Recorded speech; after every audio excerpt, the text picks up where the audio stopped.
முற்றிலுமாக air condition வசதியோடு இருக்கிற EMU rack.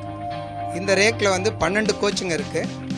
12 கோச்சும் வந்து ஒரு கோச்சிலேருந்து லாஸ்ட் கோச் வரைக்கும் நம்மளால் போக முடியும். ரெகுலராக இருக்க இஎம்யூவில் பார்த்தீங்கன்னா ஒரு கோச்சிலேருந்து இன்னொரு கோச்சுக்கு போக முடியாது. ஸோ நம்ம ஃபேமிலியில் எல்லோரும் சேர்ந்து வரும்போது 2 பேர் ஒரு கோச்சில் ஏறிட்டு மற்றவங்க வேறு கோச்சில் ஏறிட்டாங்கன்னா கூட மீட் பண்ணிக்க முடியாது. இந்த கோச்சில் மீட் பண்ணலாம்.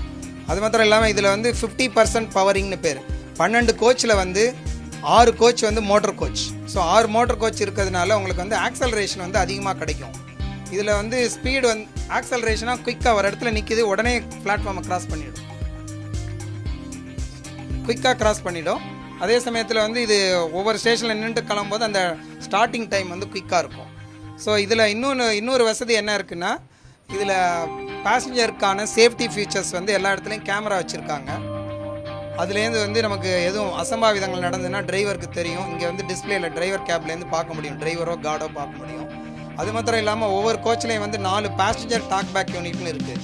அதாவது பயணம் செய்கிற பயணிகள் வந்து நம்ம கார்டுக்கிட்டேயோ இல்லை டிரைவர்கிட்டையோ பேச முடியும். அவங்களுக்கு எதுவும் பிரச்சனை, ஃபார் எக்ஸாம்பிள் ஹெல்த் இஷ்யூஸ் இருக்குது, எதனா இருக்குது, உடம்பு சரியில்லைன்னா அவங்களுக்கு வந்து சொல்ல முடியும். அதுக்கான ஃபெசிலிட்டிஸ் இதில் இருக்குது. நம்ம ரெகுலர் இஎம்யூவில் அது கிடையாது.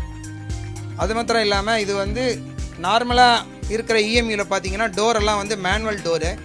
நீங்கள் பார்க்கலாம், நம்ம சென்னையிலையும் இல்லை எல்லா இடத்துலையுமே வந்து ஃபுட்போட் ட்ராவல் நிறையா இருக்கும் டியூ டு ரஷ்ஷு. அது அன்அவாய்டபிள், இதனால் பண்ணுவாங்க. அப்போ நிறைய ஆக்சிடென்ட் நடந்திருக்கு, நடக்கவும் வாய்ப்பு இருக்குது. ஆனால் இந்த கோச்சை பொறுத்த வரைக்கும் எல்லா பேசஞ்சரும் ஏறினோன்னே ட்ரெயினை கிளம்புறதுக்கு முன்னாடி டோர் எல்லாத்தையும் ஆட்டோமேட்டிக்காக க்ளோஸ் பண்ணால் தான் ட்ரெயினே கிளம்பும். இல்லைன்னா ட்ரெயின் யாரும் ஆக்சலரேஷன் கொடுத்தாலும் போகாது. அது மாதிரி இன்டர்லாக்கிங் இருக்கிறதுனால இது சேஃப்டி இருக்குது. ஆக்சிடெண்ட்டை நம்ம அவாய்ட் பண்ண முடியும்.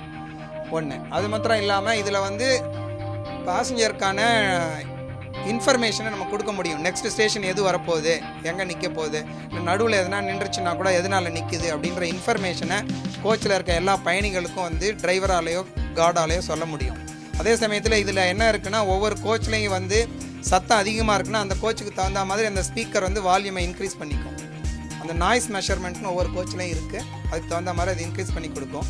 இந்த கோச்சில் வந்து 1116 பேர் வந்து உட்காந்து ட்ராவல் பண்ணலாம்.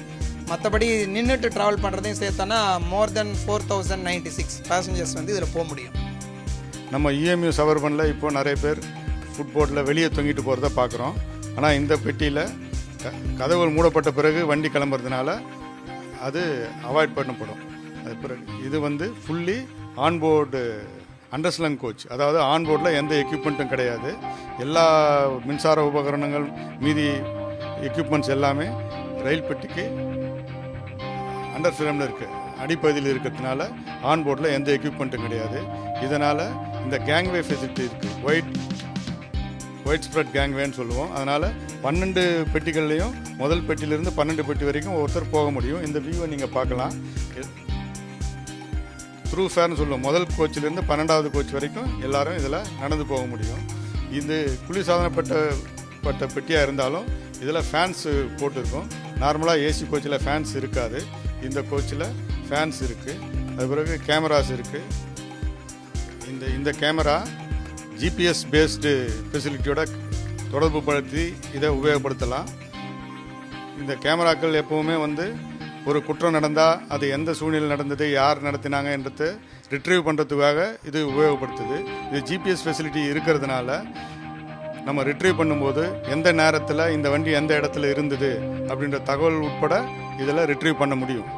அந்த ஃபியூச்சர் இந்த தொடர் வண்டியில் இருக்குது. ஒவ்வொரு பில்டுக்கும் ஒவ்வொரு கலர் ஸ்கீம் இருக்குது.